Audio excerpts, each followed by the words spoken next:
The Rape of Nuns During the Liberation of Eastern Europe, 1945, a horror story. No ending added as requested. It was supposed to be a moment of salvation, a turning point, a time when light would finally return to a continent that had suffered through 6 long, brutal years of war. 1945, a year inked in the blood of millions, but also a year painted in the hues of hope. The Nazi regime had collapsed like a rotting skeleton beneath the weight of its own atrocities. The Allied powers were closing in from both west and east, and in the eyes of civilians huddled in cellars, churches, and broken buildings, the advancing armies brought promises of peace, of justice, of deliverance. But in the east, where the Red Army marched across the scorched soil of Poland, East Prussia, Hungary, Czechoslovakia, and the Baltic states, that hope was betrayed. What came was not salvation, it was not justice, it was not freedom. What came was a fury masked as victory. What came was a plague of violence dressed in the uniform of supposed liberators. And nowhere was that betrayal more horrifying, more grotesque, or more soul-destroying than in the places where innocence had once been most sacred, inside convents. The sanctuaries of nuns, women who had taken vows of purity, obedience, and devotion, became theaters of the unimaginable.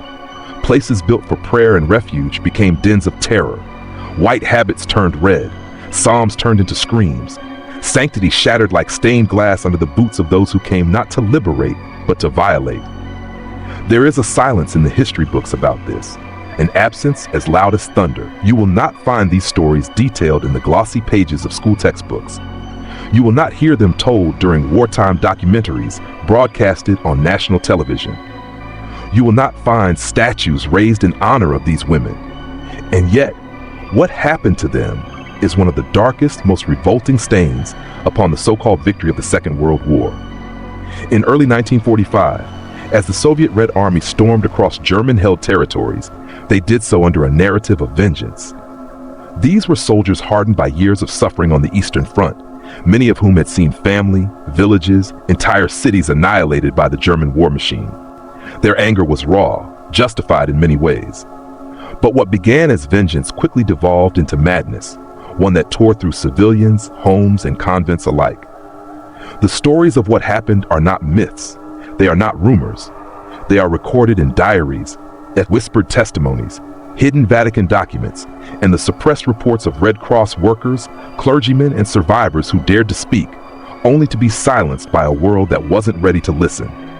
And it is here, in these forgotten records, that we begin to see the true horror of what was done.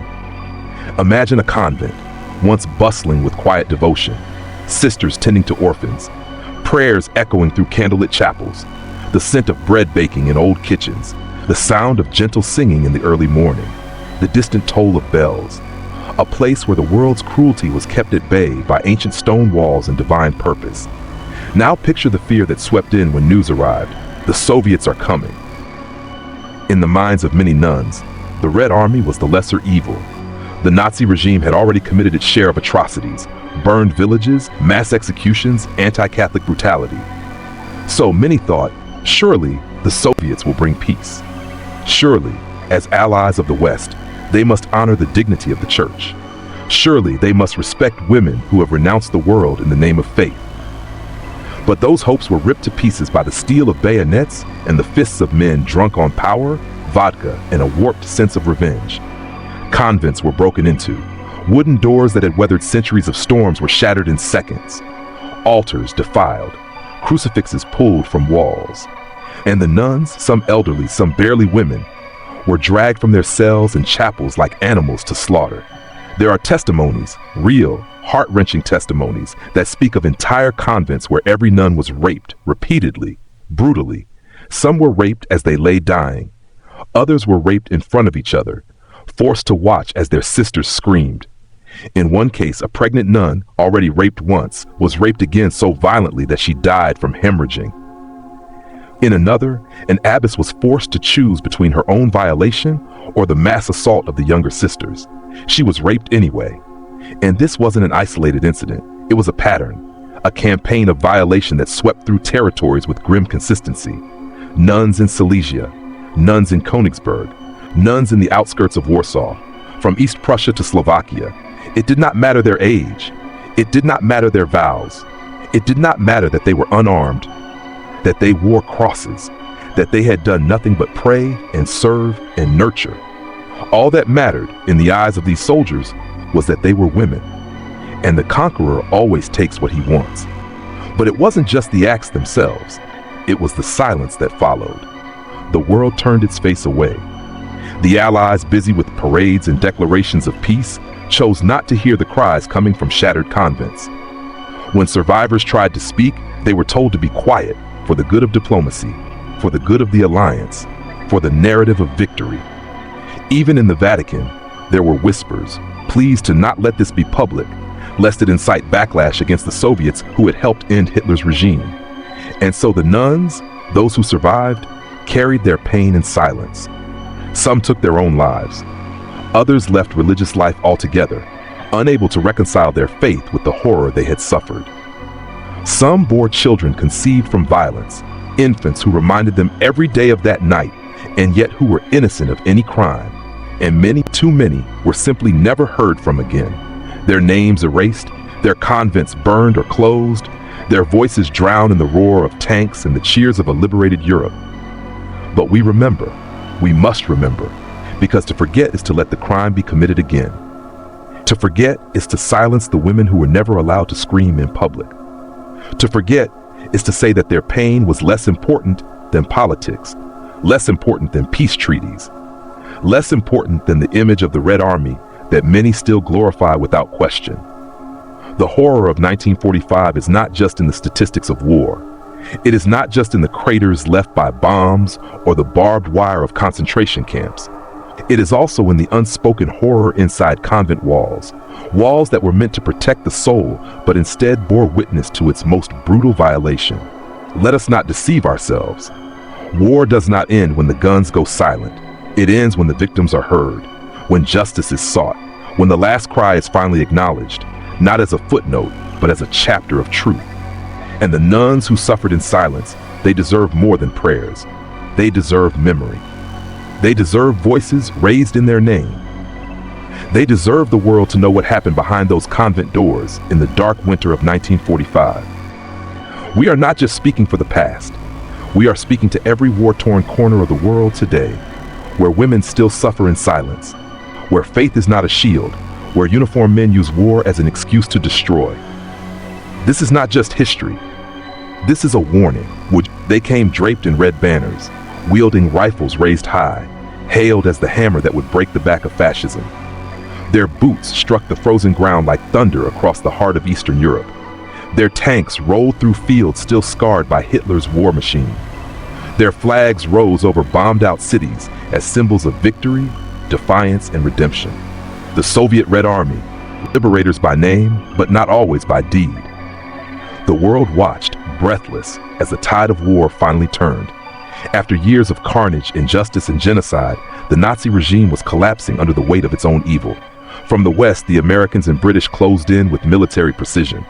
But from the East came a wave not only of retribution, but of something more primal, something darker. Something that wore the mask of liberation while hiding a horror beneath. For the civilians trapped between collapsing Germany and advancing Soviet forces, the term liberation became a cruel joke. Entire towns waited anxiously, praying the Soviets would come quickly and mercifully. Posters in the West romanticized their arrival. Political leaders praised their tenacity. The Allied command, desperate for Hitler's fall, painted the Red Army in strokes of honor, bravery, and endurance. But beneath that paint was something cracked and rotting.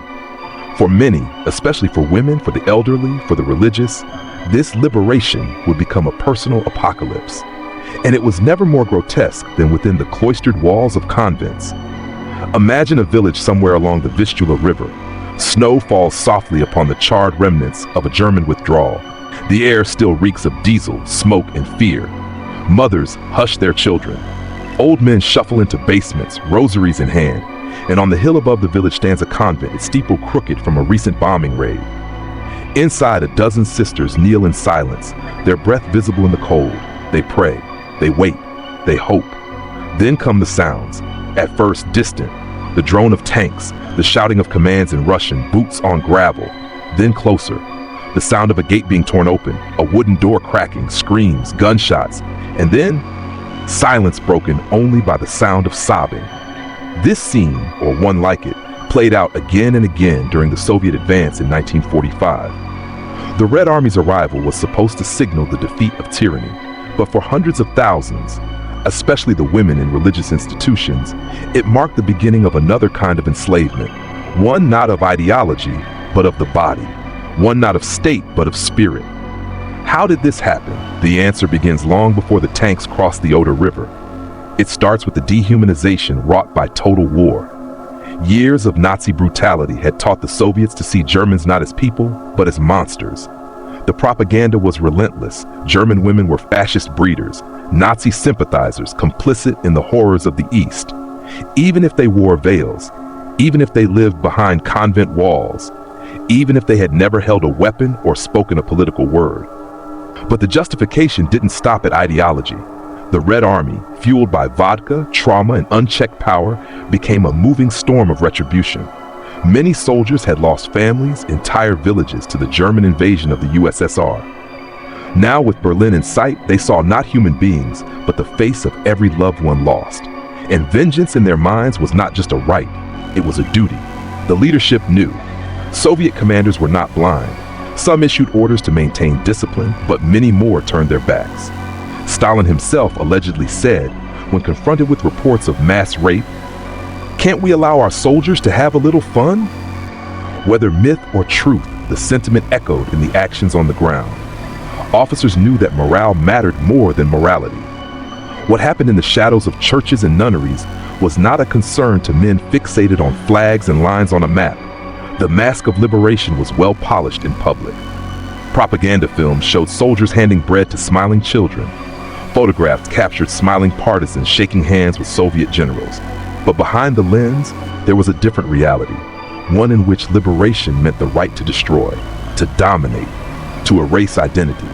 And what better target than women who had sworn off the world, who represented purity, silence, obedience, things the Soviet war machine had long ridiculed and rejected.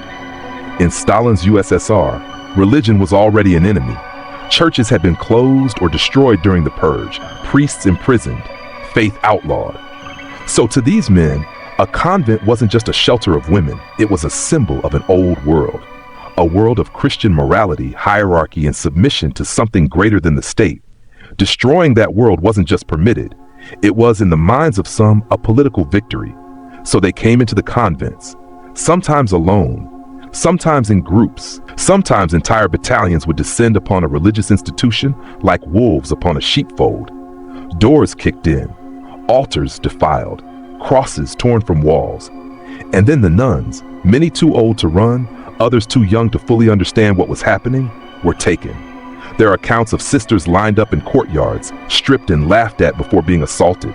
Some tried to hide beneath pews or in hidden rooms. Some ran into the woods barefoot in the snow. But it didn't matter. The soldiers always found them. In one particularly harrowing case in a Silesian convent, more than 30 sisters were raped repeatedly over the course of a single week. Several died from internal injuries. Others were found with their faces crushed in, as if their silence had somehow been an insult. When local villagers tried to intervene, they too were beaten or shot. A priest who dared to confront the soldiers was hung from a tree outside the convent gates. There were no trials, no arrests, no apologies. In fact, when Western officials received reports of these crimes, they often dismissed them as German propaganda.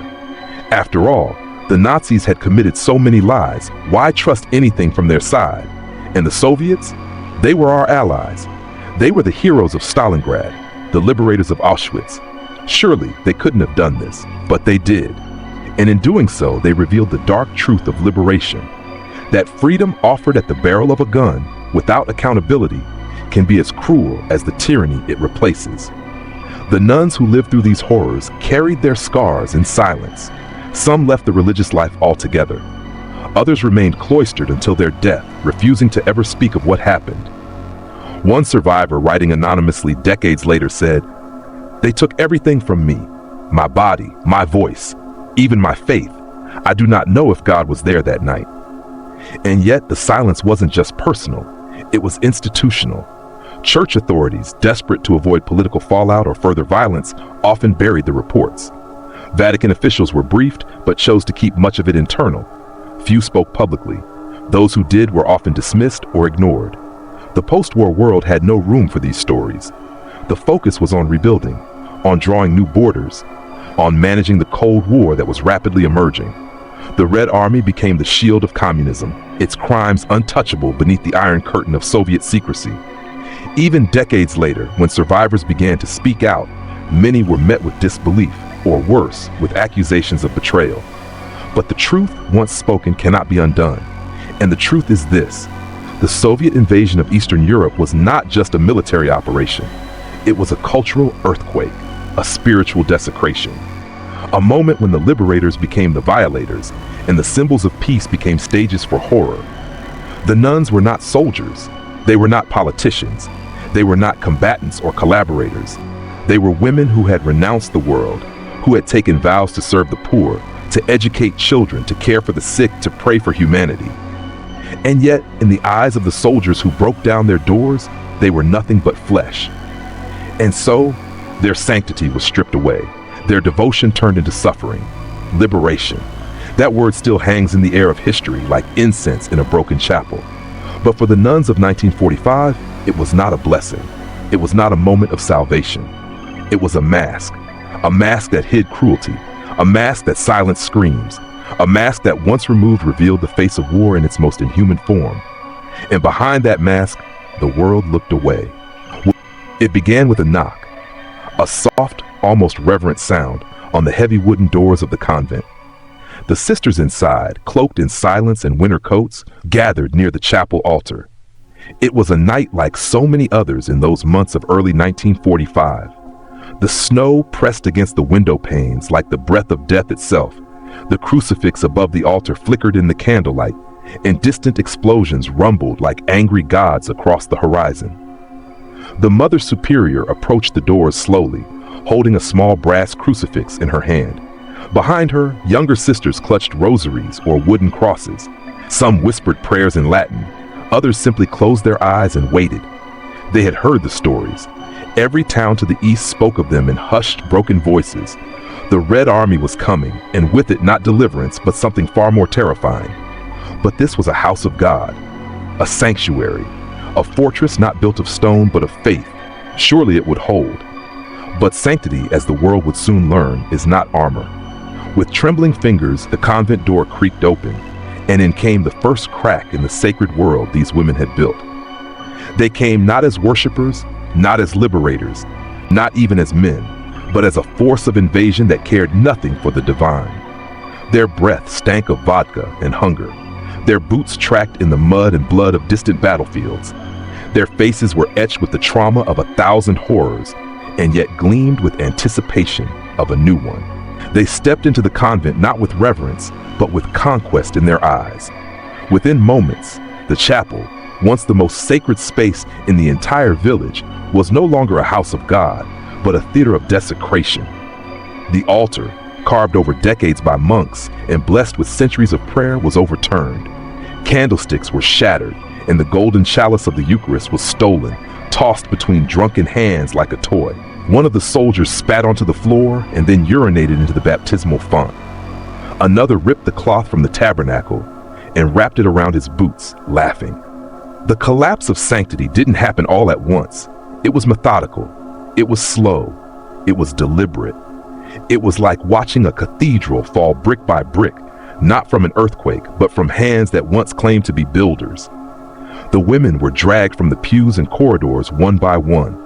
The cloisters that had once echoed with songs of devotion now shook with screams. Young novices, barely more than girls, were thrown onto the cold stone floors where they had once taken vows of purity. Elderly sisters, some nearing the end of their earthly journey, were mocked and violated as they begged for mercy. "Where is your God now?" the soldiers jeered, tearing crucifixes from their necks, snapping them in two as if they were breaking the very spine of belief. These were not soldiers in the heat of combat. They were not acting under orders. This was not the chaos of battle. No, this was targeted. This was intimate. This was the destruction of something sacred. Because it was sacred. The church had stood for centuries as a bastion of hope, of dignity, of grace. In its highest ideals, it had been a mother to the broken and a protector to the poor. But now it was made into a crime scene. In one convent outside Lviv, the sisters had prepared for the worst. They had buried what they could, icons, relics, even Bibles, in the soil behind the convent. They burned the letters they had written to family members, knowing the end was near. When the soldiers arrived, they greeted them with bread, salt, and trembling smiles. Some tried speaking in Russian, offering blessings and peace. The response was savage. The bread was trampled, the icons smashed.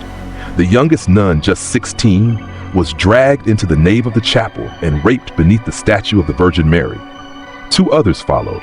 One tried to bite her own tongue to bleed out, hoping to die before they could reach her. Another, pregnant from an earlier assault by retreating German soldiers, was beaten until her womb stopped moving. By morning, the convent was little more than a ruin. Every window broken, every door splintered. The crucifix lay face down in the mud outside, its arms broken off, like a body left behind in a shallow grave. The sisters who survived were no longer nuns. They were ghosts. This was not just violence. This was not just rape. This was not even just war. This was the collapse of sanctity itself. What is sanctity, after all? It is the belief that some things are beyond violation, that some places are holy, some people untouchable, some promises sacred. Sanctity is the idea that the soul can still exist in a world filled with blood and fire, that the divine still walks among us, in candles, in cathedrals, in the whispered prayers of cloistered women. And in 1945, Eastern Europe watched that idea burn. In Hungary, Poland, East Prussia, Slovakia, the pattern was identical. The Red Army swept through with the fury of men too long dehumanized, too long told they were weapons and not humans. The war had not just broken cities, it had broken the men sent to fight it. And when those men were handed victory with no boundaries, no discipline, no fear of punishment, they turned their power not just against German soldiers, but against the structures of meaning themselves. To rape a nun was not just an act of cruelty. It was a statement: we own even your purity, we defile even your sanctity. It was an erasure of boundaries, a declaration that nothing was off limits anymore, not even the divine. Some soldiers laughed as they committed these acts. Others cried while doing them, broken by what they had become unable to stop. Some offered apologies after. Many simply left, stepping over the bodies of women they had called mother minutes earlier, lighting cigarettes and moving on. And the church? It could not contain this collapse. Priests who tried to intervene were executed or humiliated. One bishop, dragged from his residence in Poznan, was forced to watch the rape of his own nuns before being shot in the chest. Churches that rang bells for peace now tolled only to mark death. Convents that once housed orphan children now stood as mausoleums of violated innocence. Sanctity was not just broken, it was inverted. The very symbols of peace became weapons. The very vows that once protected these women, poverty, chastity, obedience, became shackles. They had no money to bribe their way to safety. Their chastity became a challenge to soldiers who sought to dominate. Their obedience became submission to an unstoppable force. In the wreckage of one convent, a Red Cross nurse wrote in her journal, "I found her in the chapel, naked from the waist down, her hands clutching a crucifix so tightly that her fingers had broken. Her eyes were open, staring at the ceiling. She did not blink, did not speak. When I tried to move her, she screamed so loudly, I thought the walls would fall. She is still screaming inside me." The nurse would later return to London and never speak of what she saw again. The silence surrounding these events was not only born of shame, it was also constructed by fear. To speak of Soviet crimes in 1945 was to betray the narrative of the liberator. To accuse the Red Army was to weaken the fragile alliance against the Nazis. The West wanted peace. The church wanted protection. And the victims? They wanted only to survive. And so the collapse of sanctity became not just a historical event, but a philosophical one, a spiritual one, a collapse that echoed far beyond the borders of Eastern Europe. Because when you break the sacred, when you violate the innocent, when you defile what the world has always considered untouchable, you don't just harm individuals, you change the very rules of existence.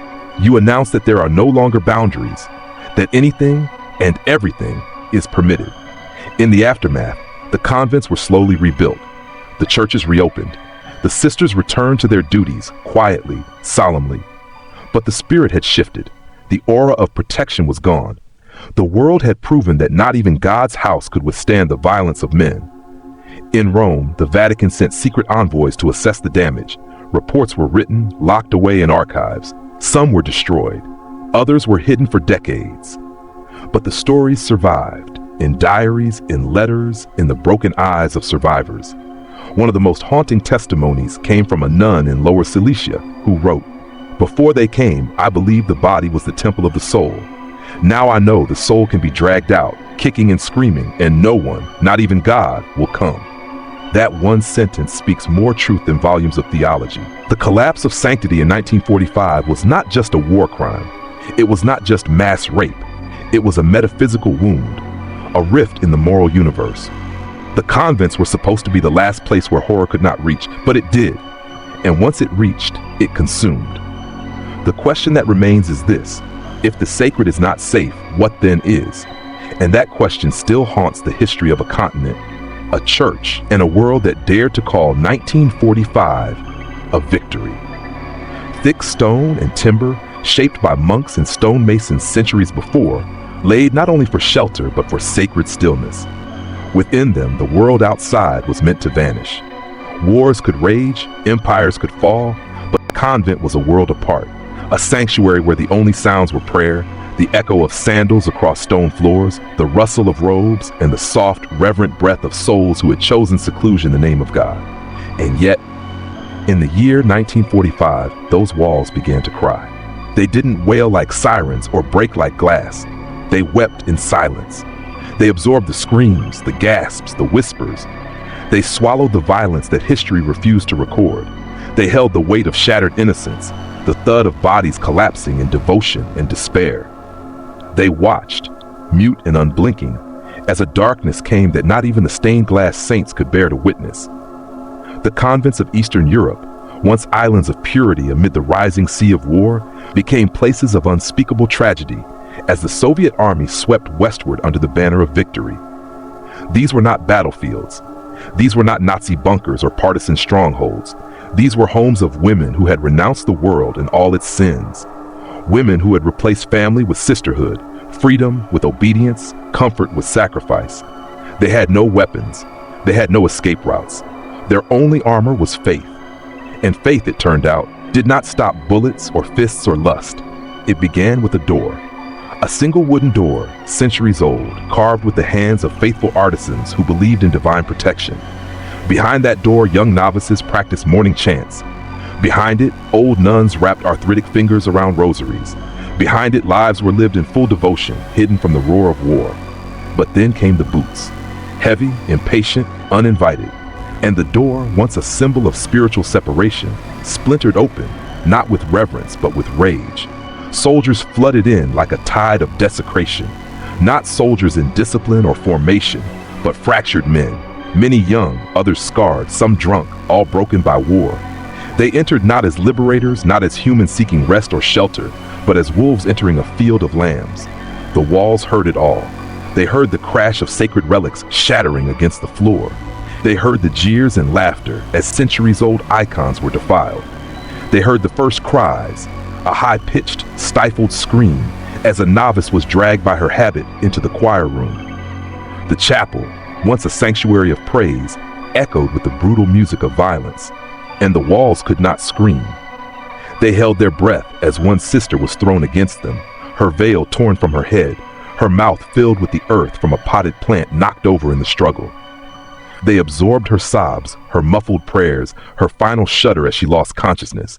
They heard another voice, this one older, firm, defiant. The Mother Superior demanding respect, invoking God, trying to speak to something human in the soldiers. But her voice, too, was silenced. A rifle butt to the mouth broke her teeth.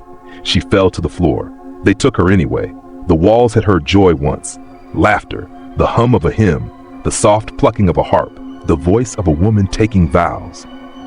But that joy was gone now, replaced by the moans of the violated, the shrieks of the wounded, the dragging sound of something once holy being desecrated beyond recognition. And then, worse than the noise, came the silence. After the soldiers had gone, after the candles were snuffed out, the statues overturned, the women left to bleed and shake in the darkness. The walls listened to the sobs that tried to remain quiet, to the prayers now uttered through broken teeth. They bore witness to the silence of sisters who could no longer speak. Some refused to look one another in the eye. Some couldn't stop staring. Some wept without sound, without tears. In one convent in East Prussia, the youngest nun, a girl of 17, who had entered the convent only 6 months prior, stood in the courtyard under the moonlight for hours after her assault, her hands clasped, her face lifted to the stars. She did not move. She did not blink. When a fellow sister tried to wrap her in a blanket, she simply whispered, "If I move, I'll fall apart." The walls remembered her. They remembered every step she took for the rest of her life, each one a ghost of the girl she used to be. And in that same convent, one of the elder nuns survived 2 world wars, spent the rest of her days scrubbing the blood from the chapel stones with vinegar and water. Every day, for years. Long after the stains were gone, she kept scrubbing. When asked why, she replied, "Because I hear it. I hear the walls crying." This is not poetry. This is not metaphor. This is the reality that history refused to hold in its hands because it was too raw, too uncomfortable, too politically inconvenient. The Red Army was the liberator, the bringer of peace, the ally of the West, the avenger of the Holocaust. How could they be rapists? How could they be monsters? And so the truth was buried, but the walls remember. In Hungary, a convent that stood since the 1500s became the site of a massacre after every single sister was raped and 3 were killed. The villagers heard the screams, but none dared approach. They said the soldiers posted guards with rifles and machine guns. After the army moved on, the villagers entered to find corpses posed in mockery of the crucifixion. A statue of Saint Cecilia had been decapitated, her head replaced with the skull of one of the victims. The church sent investigators. Quietly, secretly, reports were written, filed, sealed. Those convent walls were eventually plastered over, painted, renovated. But at night, even today, people say you can hear the crying. Not loud, not angry, just sad. The silent cry of the convent walls is not just the echo of physical suffering. It is the residue of betrayal. These were not just crimes of war. They were violations of everything sacred: trust, dignity, innocence, the belief that some places are too holy to be touched by evil. In the years that followed, many survivors left the convents, not because they lost faith, but because their faith was torn from them. Others stayed, choosing to live in perpetual penance, believing they were somehow unclean. A grotesque irony. Women who were violated felt they had violated something. The walls too were blamed. People avoided those convents, said they were cursed, said they brought bad luck. Some were demolished, others converted into orphanages or hospitals. But none of those renovations silenced the cries, because every time a rosary clattered to the floor, every time a sister walked silently past the broken frame of a once revered painting, every time a candle flickered without wind, those walls remembered. Some convents did try to speak. Letters were written to bishops, to the Vatican, to international aid organizations. Some were intercepted, others ignored. Some survivors were told, "This will pass. Do not give the enemy more power by speaking." So the story stayed inside the walls, carved into them not with chisels, but with trauma. In Slovakia, a young novice gave birth months after the Red Army's visit. The child was taken from her. The convent said it would interfere with her vows. She spent the rest of her life in silence. Decades later, in the final days of her life, she returned to that same convent. She walked the halls and ran her fingers across the stones. She whispered, "I'm sorry," again and again, though no one knew to whom. The walls did, because they had held her pain longer than anyone. And in a small convent in Vilnius, a priest who visited years after the war noticed something strange. A room once used for prayer was sealed shut, its door nailed closed from the outside. When he asked why, the sisters told him gently, that room never stopped crying, it disturbed the others. The walls, once repositories of faith and song, had become tombs of memory. And those memories were too loud, too heavy, too real. We speak of justice, we speak of remembrance. But what justice is there for a scream no one heard? What remembrance exists for a trauma that left no grave? There are no memorials in town squares for these women, no parades, no plaques. Their stories live only in the minds of a few, in the whispered warnings passed down through generations, and, most powerfully, in the silent cry of the convent walls that still stand, still weep, still wait to be heard. They said the war was over. They said liberation had arrived, that the Nazis were in retreat, that the guns were growing silent. The air was filled with the scent of coming peace, but underneath, something darker still festered. Because for those who lived behind church walls, for those who wore veils and habits and walked barefoot in cloisters, the real war, the one never written in treaties or headlines, was just beginning. This was a war within the war, a conflict not fought with tanks or artillery, but with flesh and terror, and it was waged on bodies that had never once held a weapon. The Soviet soldiers who swept through Eastern Europe in the winter of 1945 brought with them not just victory, but vengeance. They marched as avengers of Stalingrad, of Leningrad, of mothers and sisters lost to the German invasion. But when the enemy's uniforms vanished and only women and children remained, that vengeance mutated. It became wild, shapeless, uncontrollable. And in the convents, those fragile fortresses of devotion, it detonated like a silent bomb. Nuns were not soldiers. They were not political figures. They did not wear flags. They had taken vows not of conquest but of peace. But the Red Army did not see them as sacred. They saw them as German women. That was enough. Inside the walls of convents where time moved with the rhythm of prayer, the horror came in waves. It was not one moment of invasion. It was sustained occupation. Days, sometimes weeks, of soldiers setting up camp in holy spaces, chapels turned to barracks, refectories into card dens, cloisters into drunken alleys. It was a spiritual siege. A young nun in Silesia described how the soldiers arrived laughing, singing songs of victory, calling the sisters Frauleins and asking where the wine was kept. When they found none, they took the altar wine and drank it from the chalices. When they grew bored, they demanded entertainment. The women were lined up. The youngest were chosen first, then the rest. There were no negotiations, no compromises. This was not about desire. It was about power, control, erasure. And when it was over, when bruised and bleeding sisters were left on the stone floors, the soldiers drank more, sang louder, and slept beside the tabernacle. But the war didn't end there. No, the external war may have been fading beyond the convent walls, but inside those women, inside those sacred halls, a deeper, more insidious war had begun. The war of silence versus truth, of shame versus memory, of survival versus sanctity. This war had no generals, no uniforms. It lived in glances, in the inability to speak, in the shaking of hands during evening prayer, in the way the sisters avoided certain corridors. Some refused to sleep. Some would not speak the name of God. Some spent hours scrubbing already clean floors. One sister reportedly recited the Stations of the Cross backwards every night for months, convinced she could undo what had been done. This was psychological warfare, waged on bodies and souls. And in many ways, it was more destructive than the war outside, because no one came to stop it. No liberators arrived.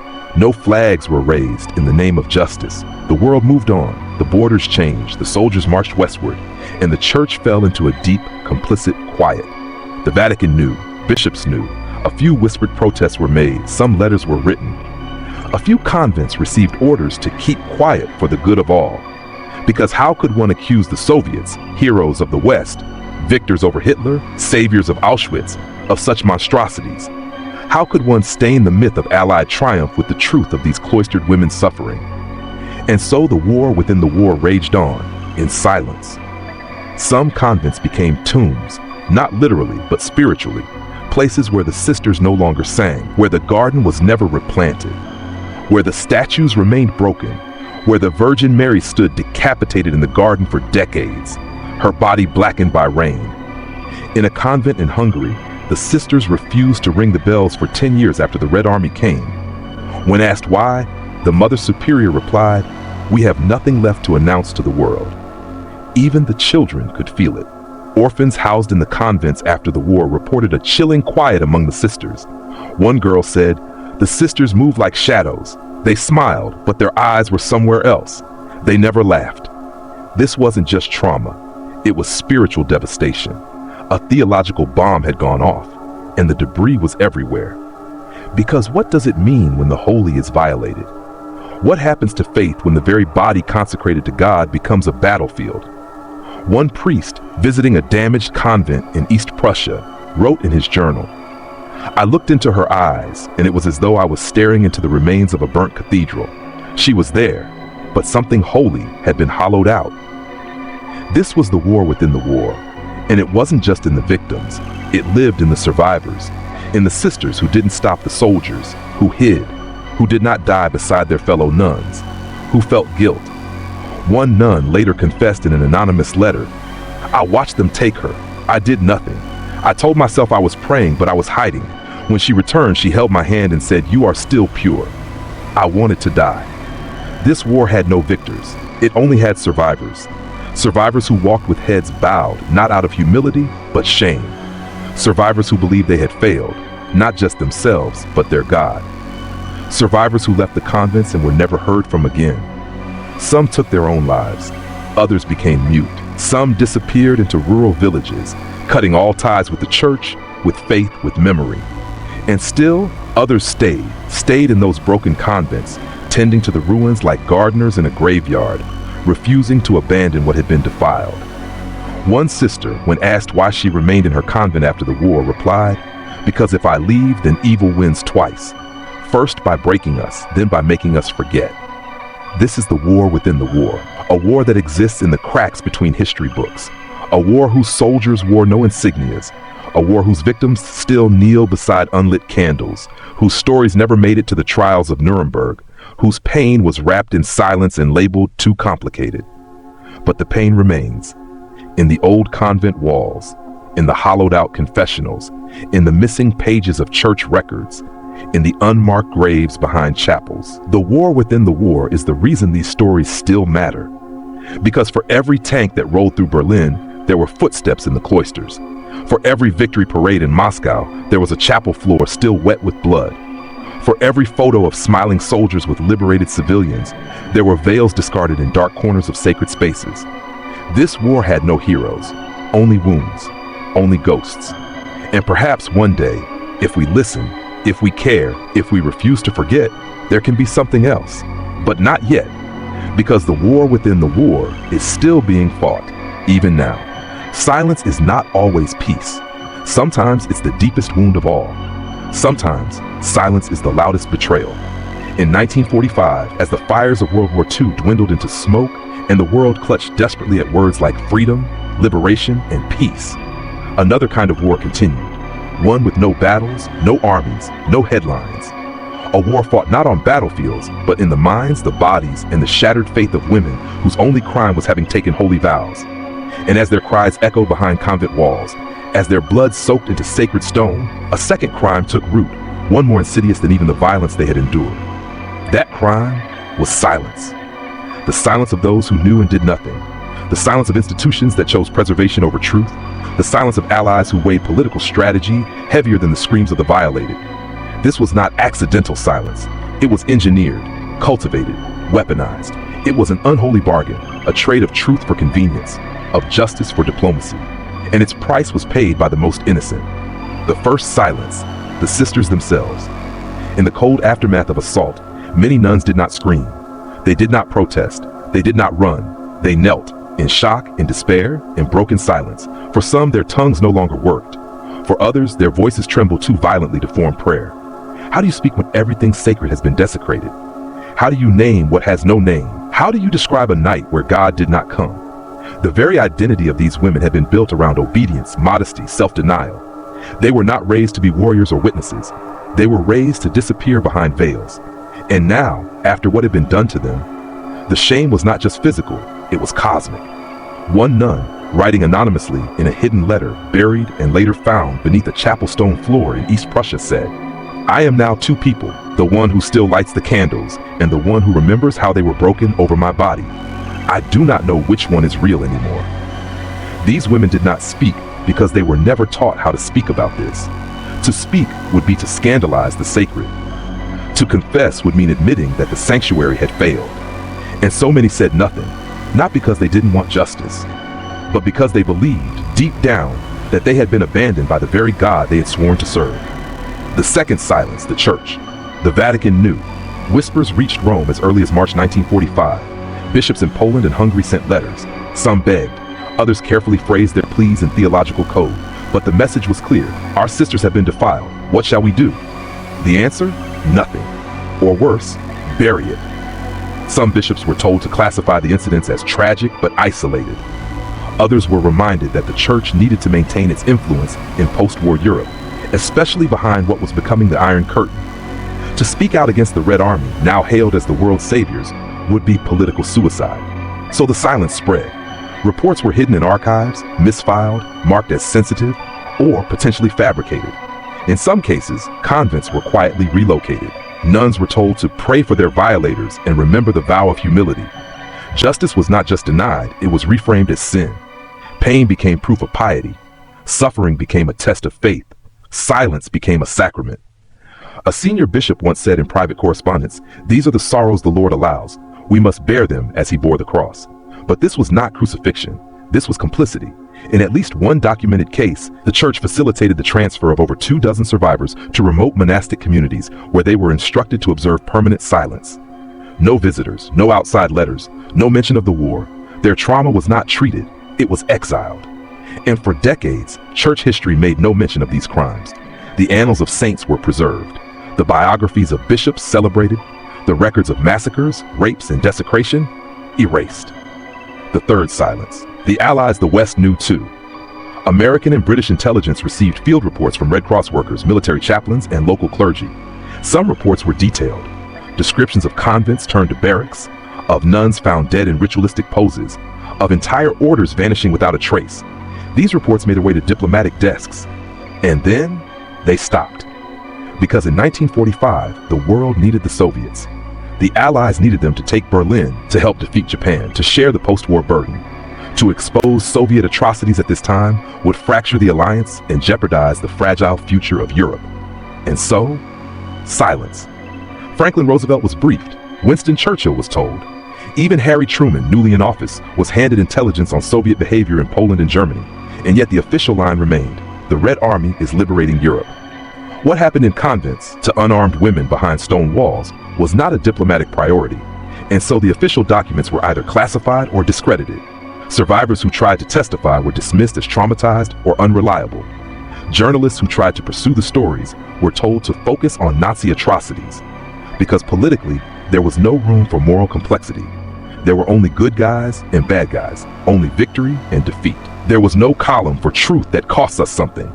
And so the crimes were buried beneath banners and parades. History time is a cruel editor. It remembers what is repeated. It forgets what is inconvenient. And so the story of the nuns, of the sacred women torn from their sanctuaries and defiled, was slowly lost. Not because no one cared, but because those in power chose not to care enough. And so the textbooks say the Soviet army liberated Eastern Europe in 1945. But they do not say that in dozens of convents women were raped, tortured, or killed, that the Church in fear and shame suppressed their stories, that the West, in its geopolitical chess game, let silence buy peace. Because silence, when agreed upon by enough powerful people, becomes history's easiest lie. The truth was scattered in private diaries, whispers between old nuns, buried reports, faded photographs, a torn habit found in a ruined convent cellar.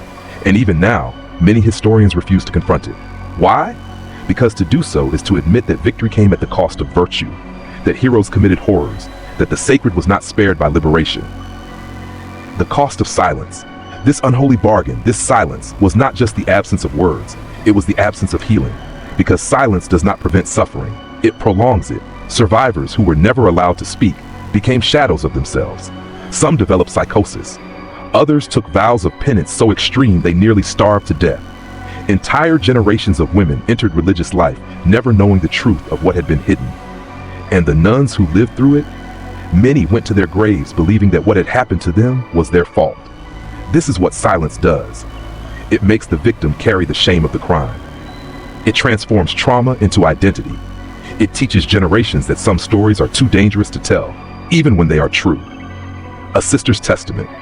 One story, unconfirmed but often whispered, tells of a convent in Poland where a nun who had been repeatedly assaulted took to sleeping in the nave, wrapped in the torn veil of a murdered sister. She never spoke. She never sang. She refused food for weeks at a time.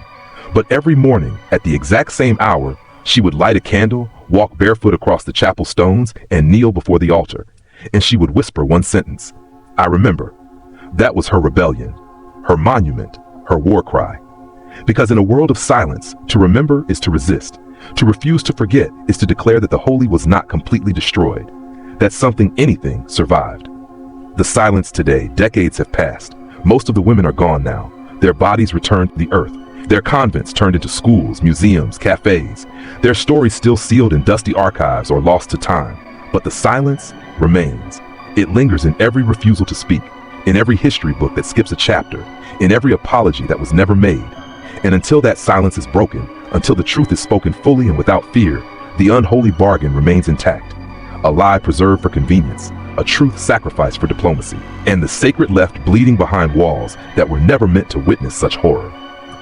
They were not soldiers. They bore no arms. They did not serve a king or command an army. They had taken different vows, ones written not in blood, but in faith, vows that tethered them to heaven, to chastity, to a life untouched by flesh or worldly desire. But in the wake of war, when monsters no longer wore uniforms, these vows became shackles, and their purity, once their shield, became their punishment. The world had collapsed around them. Cities were rubble.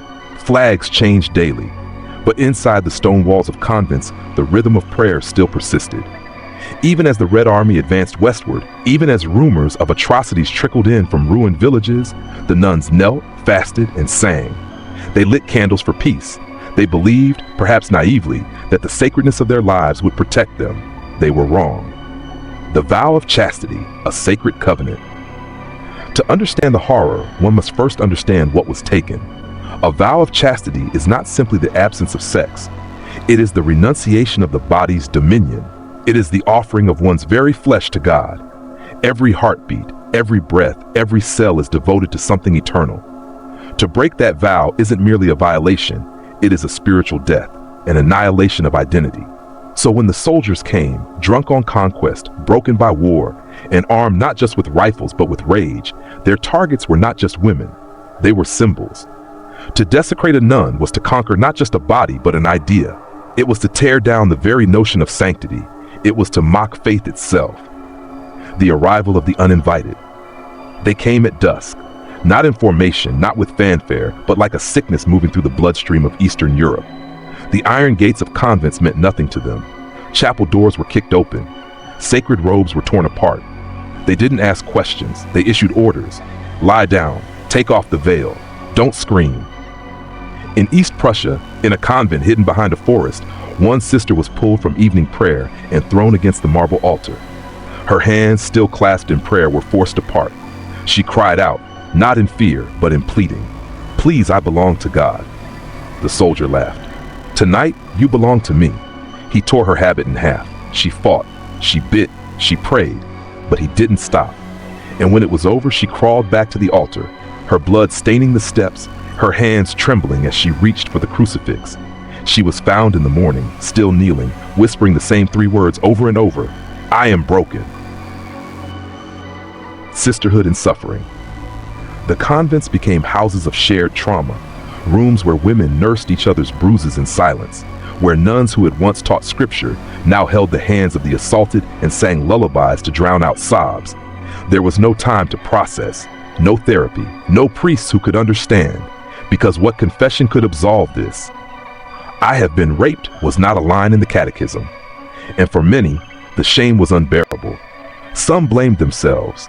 Some believed it was punishment for past sins. Others, in the grip of horror, began to wonder if their vows had caused this, that by separating themselves from the world, they had made themselves targets. And worst of all, some believed they were no longer worthy of God, that their purity had been stolen, and with it, their right to wear the habit. A war within the soul. What followed was not just physical recovery, it was a spiritual war. Dozens of nuns left their orders, not in defiance, but in despair. One sister, only 23, returned to her childhood village and buried her habit beneath a tree. When asked why, she replied, "Because it no longer belongs to me. He took it from me when he took me. Others stayed, but with haunted eyes. Some refused communion. Some no longer prayed aloud. One nun scrubbed the floor outside the chapel daily for 5 years, whispering Psalm 51 as she worked. Have mercy on me, O God, blot out my transgressions. Even though she had committed none, the punishment of purity, what began as an external atrocity became an internal damnation, because the world did not embrace these survivors. It judged them. The church did not weep with them. It doubted them. Many were forced to take new vows of silence. Some were sent away to distant convents to live out their days unseen, as if their trauma was a stain too dangerous to be witnessed. Others were told, in chilling calm, to offer their suffering to Christ. One bishop even wrote, "Your pain, though terrible, unites you more closely with the passion of our Lord." But these women were not martyrs. They did not choose this. They were not crucified. They were violated. Their vow of purity had not protected them. It had marked them. And now it became their prison. The pregnant consequences. Some nuns became pregnant. This added another layer of agony. To be a pregnant nun was unthinkable. It was scandal, shame. Some were sent to secret clinics where their children were taken, adopted, hidden, or in some cases, never seen again. Others gave birth alone in stone-walled rooms, holding newborns with shaking hands and weeping into their habits. One sister, after giving birth, refused to name the child. She only said, "He is the proof of my undoing." The church said nothing, no support, no comfort, no grace, just silence or exile. A new kind of cloister. In the decades that followed, many of these women were hidden from view, moved to remote monasteries, given roles with no public presence, scrubbed from church records. They became the church's unspoken wound, but they were still there, still praying, still aching, still clutching rosaries with hands that remembered. A prayer without words. There are no psalms for this. No holy text that prepares one for the shattering of sacred vows. But those women endured, not because they were saints, but because they had no choice. Because even when purity was taken, even when God felt absent, even when the church looked away, they survived. The war ended, they said. Maps were redrawn. Treaties were signed. Flags were hoisted with trembling hands. Cities tried to rise from rubble. Families reunited. The world attempted to smile again, however broken, however hollow. But inside the convents, behind closed doors and cold stone, another truth lingered. A truth that did not end with the war. A truth that did not yield to peace treaties or political realignments. A truth not written in textbooks or memorial plaques. Because the war never ended for those women. It lived in them. It moved in their bones. It breathed through their habits and veils like wind through torn silk. The war stayed in their silence, in their trembling prayers, in their refusal to meet mirrors. What happened to them in 1945 didn't leave when the soldiers did. It stayed, and it echoed. The living tomb of memory. A convent is a place of memory. The walls hold centuries of prayer. Each hallway whispers the names of those who came before. But after 1945, these walls carried more than sacred chants and Latin hymns. They carried screams that had been stifled. They carried the moans of violated bodies. They remembered the exact creak of chapel doors when kicked open by boots. They remembered too much. One sister, decades after the war, walked barefoot every Good Friday from one end of the cloister to the other, not in reenactment of Christ's journey, but because that was the path she had been dragged down by a Red Army soldier who called her holy whore. Each step she took was a step through memory. She didn't speak of it, but the floor remembered. The weight of not being believed. Perhaps the deepest cut was not the assault. It was the doubt. When some survivors tried to tell their stories, even in whispers, they were met not with comfort, but with cold eyes. Surely it wasn't that bad. Are you sure it happened? You must have misunderstood. Why didn't you resist more? Why didn't you die instead? They were not believed, because their stories did not fit into the clean narrative of liberation, because the idea of violated nuns disturbed even the strongest men. So the world closed its ears, and that disbelief became another wound. Nightmares in daylight. The trauma was not quiet. It crept into everything. One sister could not stand the sound of bells after the war. She said it reminded her of the moment the chapel was invaded, when a soldier yanked the rope and laughed as the bells rang in mockery. Another fainted every time she saw snow because the assault had taken place in winter, and she remembered the way her blood melted the ice beneath her. One survivor tore every crucifix from her wall, not out of blasphemy, but because she said, "He watched, and he did nothing." Some sisters couldn't bear to look at babies. Others wept when they heard men's voices echo through church walls. The pain wasn't in flashbacks, it was in continuity. There was no moment it wasn't present. It colored every breath, every prayer, every blink the unseen wore. While the world rebuilt its cathedrals, repainted its icons, and spoke of resurrection, the sisters lived a resurrection of agony each day. Some suffered from physical ailments that never healed, internal injuries, infections, chronic pain. But far worse were the unseen wounds, the doubt, the guilt, the isolation. Some survivors believed they had failed in their vocation, that their vow of chastity had been broken by weakness, that they should have fought harder, died more bravely, screamed louder. They judged themselves more cruelly than their assailants ever could, because they were trained for humility, not rage, for sacrifice, not survival. So instead of confronting their pain, many buried it, deep, quietly, perfectly. But pain, like faith, does not die when buried. It grows roots and it returns. When veils become walls, the veil was meant to symbolize devotion, but for many survivors it became a mask, a barrier, a prison. Behind the veil they could hide the bruises, the haunted eyes, the silent scream. Behind the veil, they didn't have to explain themselves. But the veil also became a wall between them and the world. One that said, "You'll never understand. You weren't there. I can't tell you. I won't." And so, year after year, generation after generation, the pain was passed down not through words, but through silence. Young novices would enter the convent, wide-eyed and innocent, only to find elder sisters who avoided eye contact, who flinched at sudden movement, who sat in chapels long after the final amen, weeping with no explanation. These young women didn't know the stories, but they felt the residue, because trauma leaves fingerprints, even on untouched skin. Ghosts in the cloister.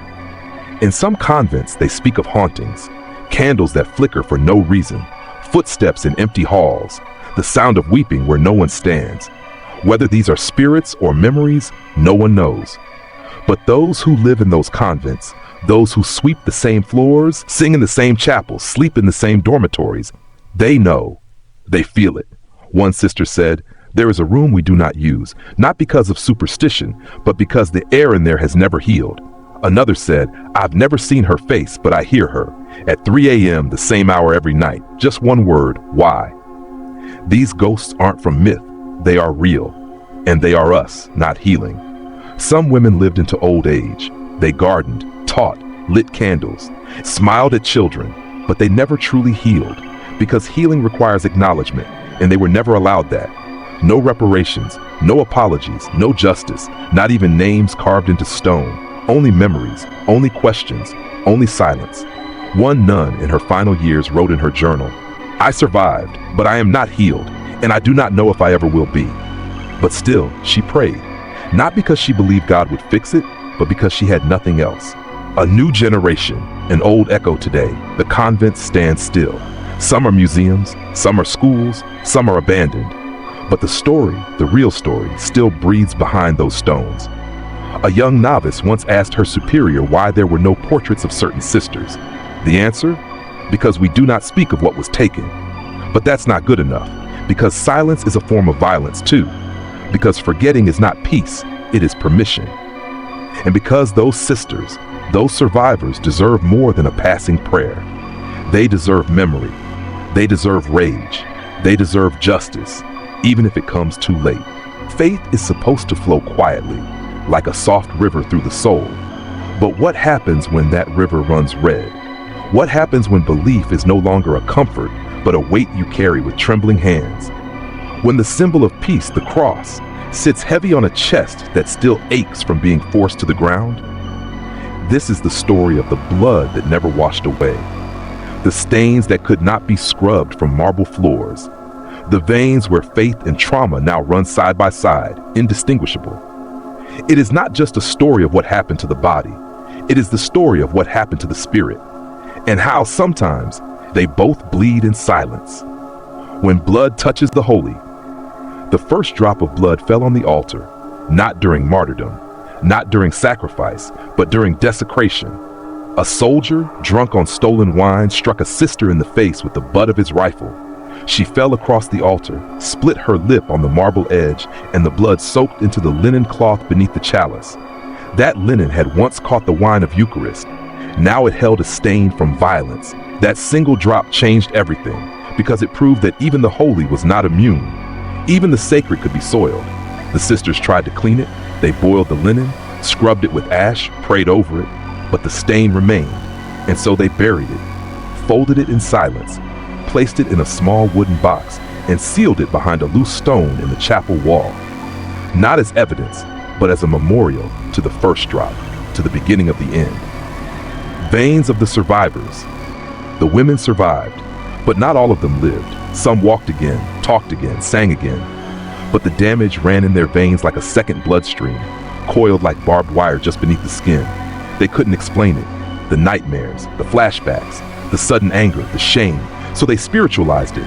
This is my cross. This is my thorn. This is God's test. But it wasn't God. It was man. It was war. And it wasn't a test. It was a trauma. But still, they clung to faith. Not because it healed them, but because it was the only thing that hadn't been completely taken. One sister said, "If I lose my faith, then I truly have nothing left." The hands that shook during prayer. After the war, prayer changed. It wasn't soft anymore. It was trembling, broken, sometimes whispered through tears. Some sisters clenched their hands so tightly during prayer that their nails drew blood. Others stopped saying amen. They said it felt final, like surrender. One nun confessed that every time she knelt, her body remembered how it had been forced down, that the position of prayer now reminded her of pain.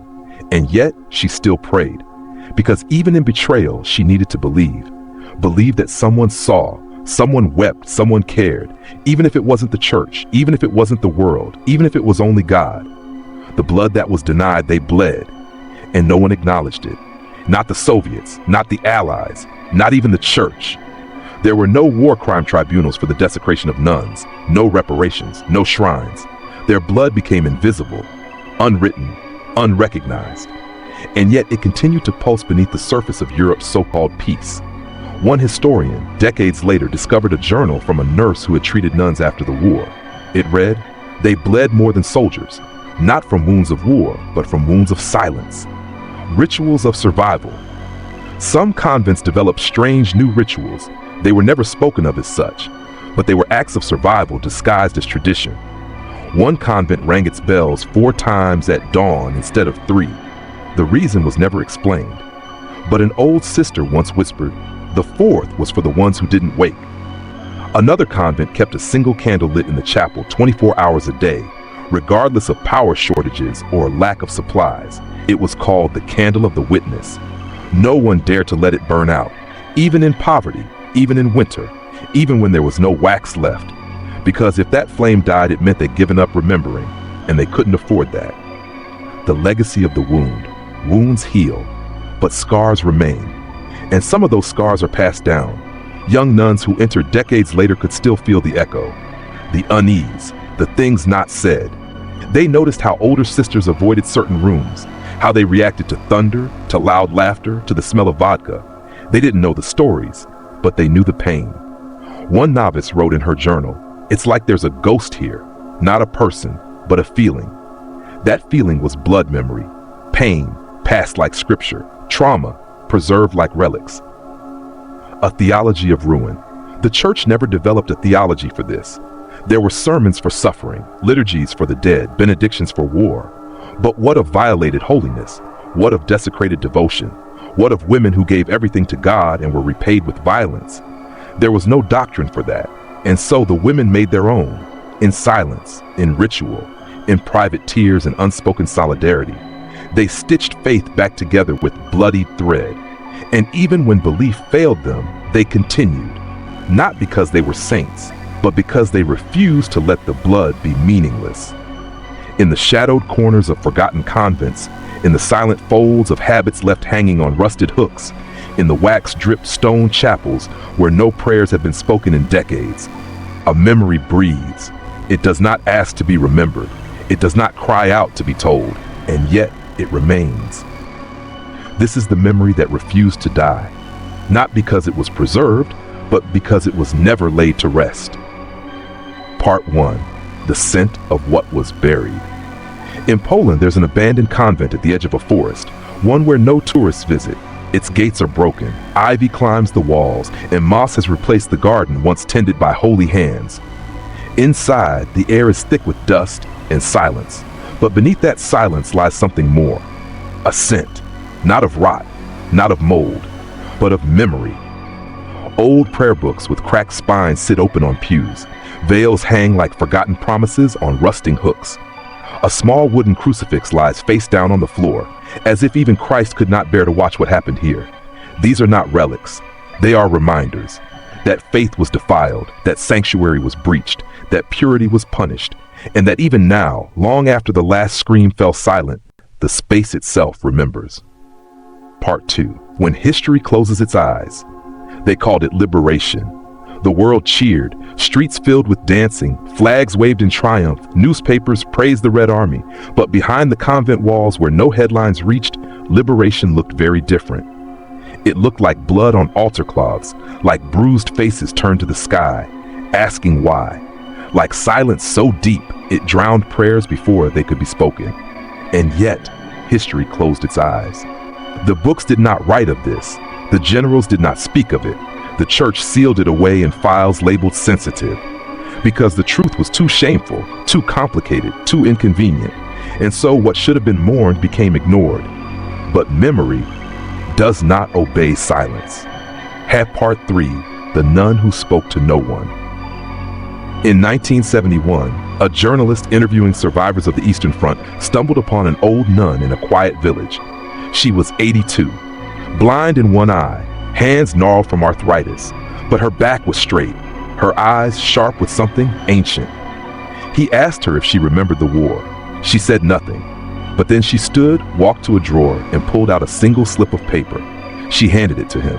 There were only 4 words written in delicate handwriting. He tore my soul. That was all. No names, no dates, no explanation.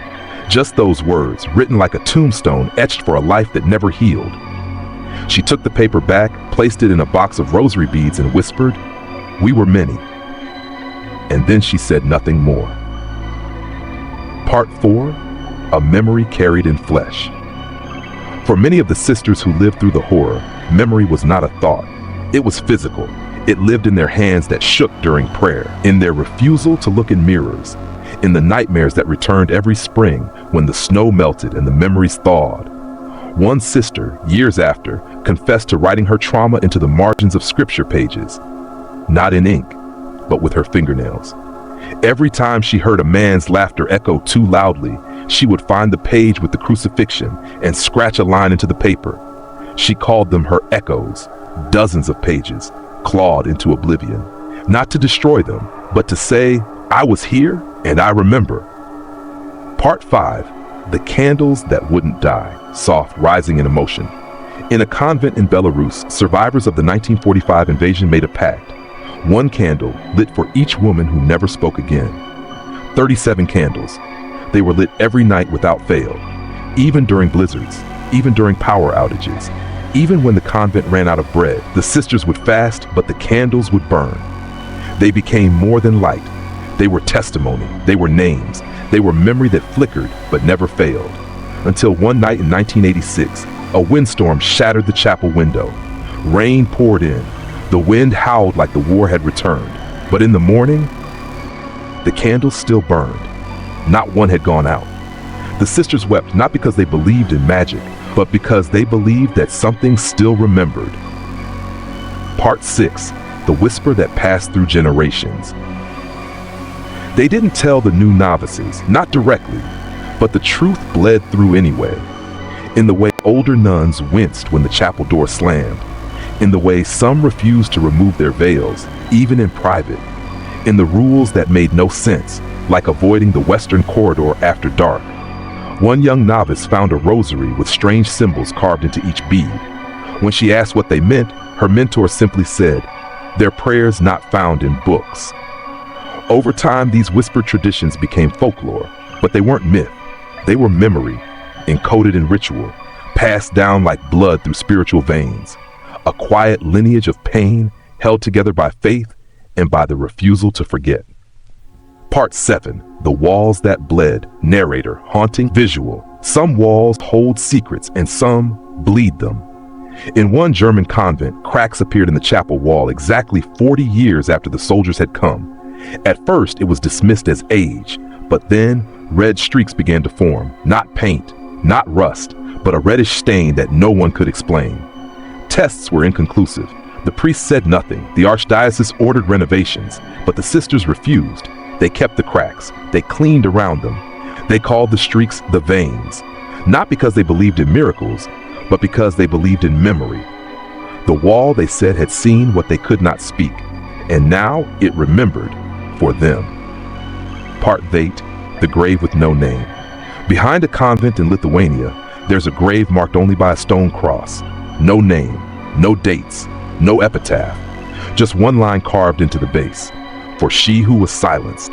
The sisters who live there refuse to say who it is. Some say it's for a nun who took her life. Others say it's for all of them. Every year, on the same day they gather at the grave.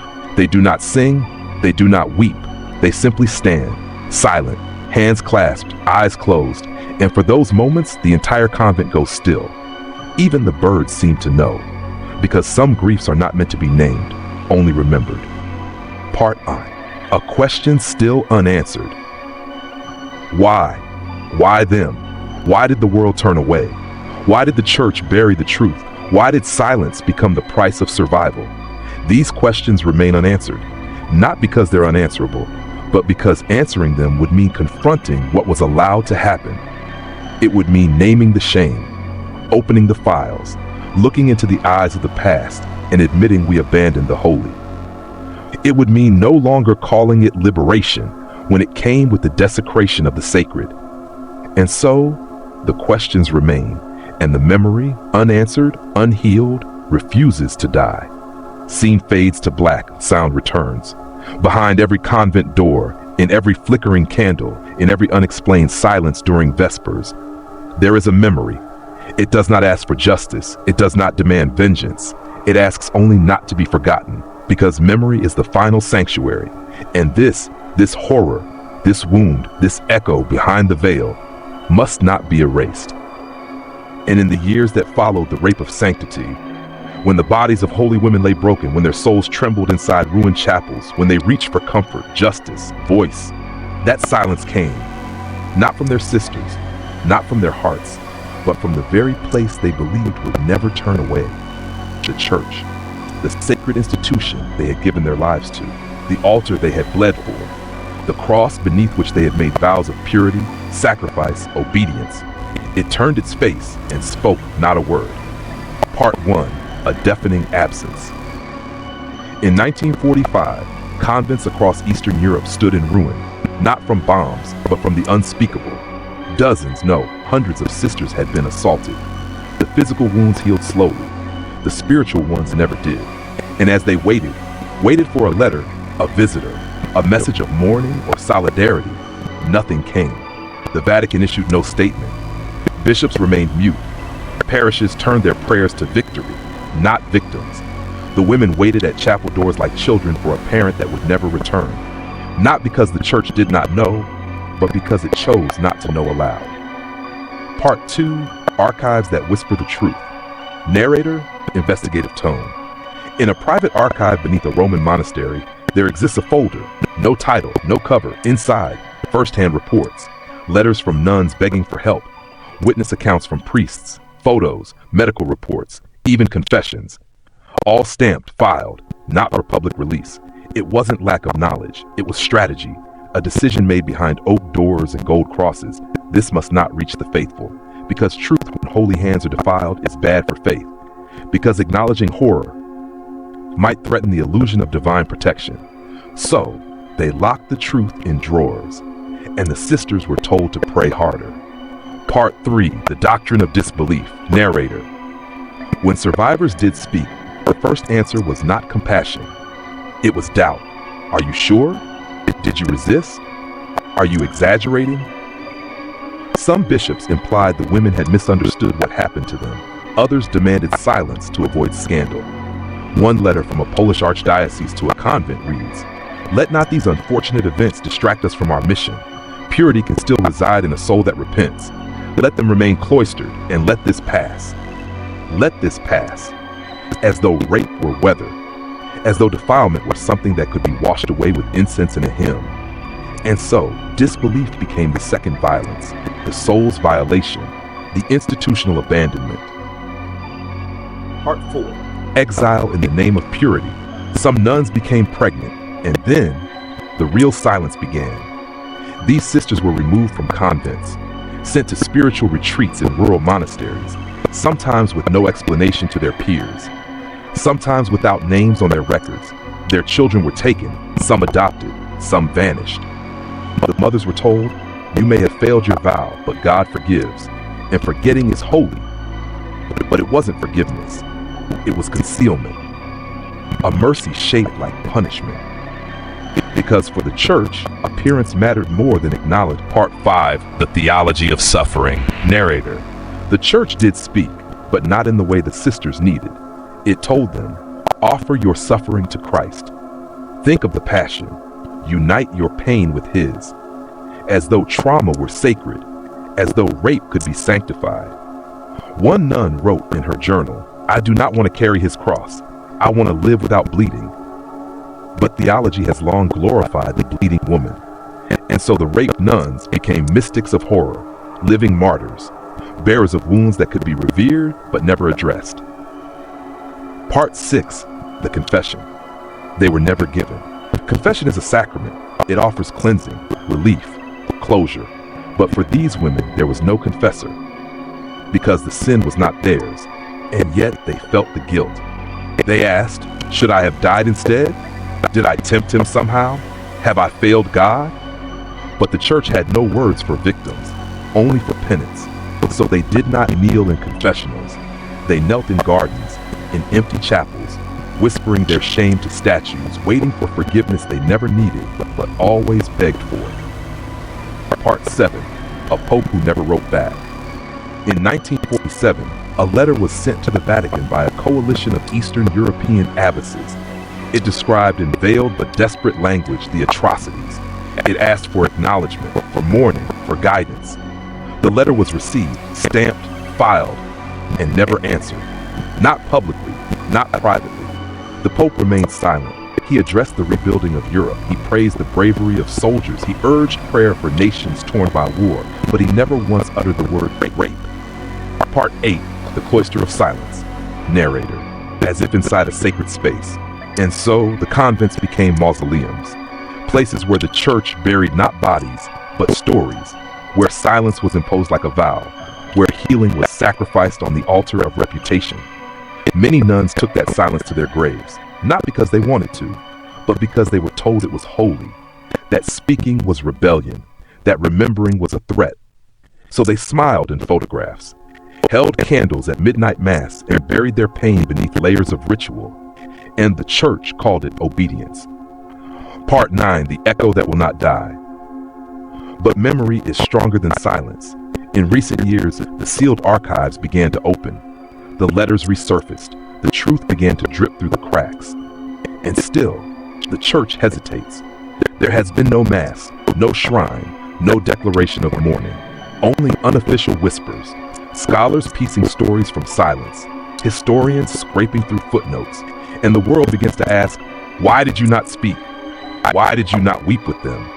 Why did you let faith be weaponized against its most faithful? The church has yet to answer, but the echo grows. Faint sound of wind through cathedral arches, the sound of a nun's sandal brushing stone. In the great silence of the church, in the grand cathedrals of Europe, beneath stained glass windows and golden chalices, there lies a shadow. Not of sin, but of silence. And it waits, not for punishment, not for vengeance, but for a voice. For an altar made not of marble, but of memory. No ending, to be continued or concluded as desired. Conclusion. A chapel breeze. A single bell tolls, faint murmuring of distant prayers. heavy with resolve. There are stories we tell to inspire, and there are stories we tell to warn. But this is the story we tell because silence became a second violence. Because when the sacred was shattered in 1945, it wasn't just bodies that bled. It was trust. It was devotion. It was everything the veil was supposed to protect. The nuns we've remembered here were not just victims of war. They were victims of denial, of erased archives, of hands that turned away from the flame when it burned too close to the altar. The wound of being forgotten. They prayed, they wept, they carried their pain like a hidden rosary, bead by bead, decade after decade. But most of all, they were forgotten. Forgotten not because they were unworthy, but because acknowledging them required courage the world did not have. Because remembering meant the church, the armies, the historians would have to look in the mirror and say, "We let it happen. We turned away. We chose comfort over truth." The cathedral of memory, but now, at last, the doors of memory are opening, not in gold-adorned cathedrals, but in quiet documentaries, in handwritten memoirs smuggled from cloisters, in whispered stories passed between generations of sisters. And here in this retelling, we build a new kind of cathedral, one not of stone, but of voice, one not of icons, but of scars remembered, one not of silence, but of truth, lit like 1,000 candles against the long night of denial. Final prayer of reckoning. We do not ask you to weep, we ask you to listen, to carry their names, to ask what it means when those closest to God are abandoned in their hour of agony. Because if we can abandon them, what sanctuary is left for any of us?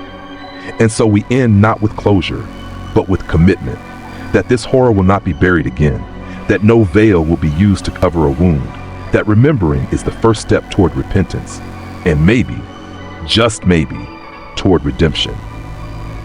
They never stopped praying. Let us never stop remembering.